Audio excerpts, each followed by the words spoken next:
গাজীপুর থেকে যোগ দিচ্ছেন সহকর্মী জাহাঙ্গীর আলম। জাহাঙ্গীর, আজকে গাজীপুরের পোশাক কারখানাগুলোর অবস্থা কেমন দেখছেন, পরিস্থিতি কেমন আমাদের জানাবেন। জি জ্যোতি, আমরা সকাল থেকেই গাজীপুরের বিভিন্ন অঞ্চলে ঘুরে দেখেছি। আজ কিন্তু সকল পোশাক কারখানায় শান্তিপূর্ণ পরিবেশ বিরাজ করছে, কেননা গত কয়েকদিন যে অস্থিরতা সৃষ্টি হয়েছিল তার জন্য সরকার পক্ষ থেকে যে অভিযানের কথা ঘোষণা দেওয়া হয়, সেই ঘোষণা অনুযায়ী গাজীপুর থেকে কিন্তু একজনকে আটক করা হয় এবং আটক করে থানা পুলিশে সোপর্দ করা হয়।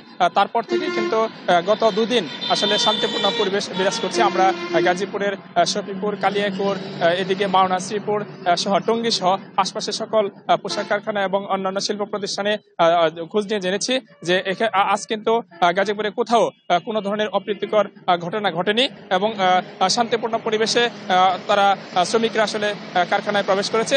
সকালের দিকে কিন্তু একটু বৃষ্টি হয়েছিল, বৃষ্টি উপেক্ষা করে কিন্তু সকল কারখানার শ্রমিকরা কারখানায় প্রবেশ করেছে। আমরা সকাল থেকে দেখেছি বিজিবি এবং সেনাবাহিনীর সদস্যরা কিন্তু টহল দিয়েছে যাতে শ্রমিকরা নিরাপদে নির্বিঘ্নে তাদের নিজ নিজ কারখানায় প্রবেশ করতে পারে। এর জন্য আসলে সকল কর্মকর্তারা অর্থাৎ কারখানা কর্তৃপক্ষ কিন্তু চায় যাতে কে কোনো বিশৃঙ্খলা সৃষ্টি করতে না পারে, সেজন্য সোচ্চার রয়েছে আইন শৃঙ্খলা বাহিনীর সদস্যরা। জ্যোতি। জাহাঙ্গীর, আপনাকে ধন্যবাদ।